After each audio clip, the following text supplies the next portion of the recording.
Chapter 1097 of One Piece, titled Genny, starts off outside Kuma's church where we are met with a 17-year-old Kuma, surrounded by a bunch of old people, and is using the pawpaw fruit's unique ability to absorb their pain and suffering, leaving them with a sense of tranquility, in turn soothing the souls of the elderly. Amidst the gathering, a grown-up Genny, bearing a striking resemblance to Bonnie, begins to berate the elderly, accusing them of exploiting Kuma's services without compensation. In their defense, the old folks claim that simply being in Kuma's presence brought them relief beyond measure. We also learn from the elderly that the tyrannical King Bakori of the Sorbet Kingdom has been demanding a ridiculously high tribute from the elderly. Those unable to pay were cast into the abyss of imprisonment, left without food and hope. The chapter then fast forward as Kuma bid farewell to the villagers, slowly walking towards a colossal bubble created from the pain he absorbed. As he connected with it, the agony surged into him, causing him to collapse, similar to what happened to Zoro the first time they met on Thriller Bark arc of the anime. Now, back to the story. Genny turned her gaze away, unable to bear the sight. In the next panel, tears streamed down Jenny's face as she was mending Kuma's wounds. She questioned his selfless actions, asking why he endured this weekly ordeal. Kuma's reply was simple, yet profound. He felt compelled to shoulder their pain, ensuring their happiness. Eventually, Kuma and Jenny's laughter returned, but then stopped when Genny asked Kuma to marry her.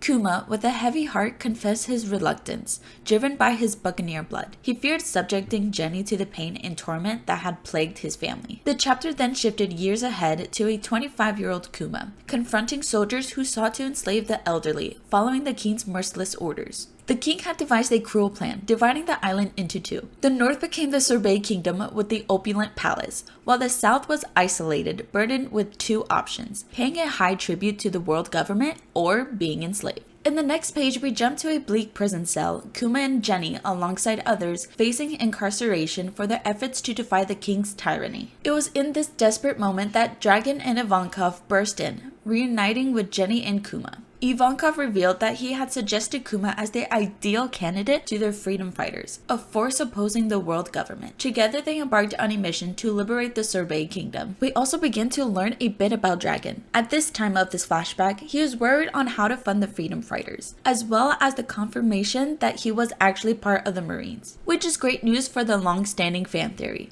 which also gives weight to him and Sakazuki being rivals in the past. We also get to see Dragon, Ivankov, and Kuma become really good friends, to which Kuma even states he would follow Dragon anywhere. As the chapter concluded, we witnessed Dragon's distress. His face itched with concern as he received news of Jenny's unexpected capture. Chapter 1097 had unearthed Kuma's backstory, confirmed Dragon's mysterious past with the Marines, and set the stage for more revelations to come. The echoes of history continued to excite, leaving us eagerly anticipating Chapter 1098 of One Piece.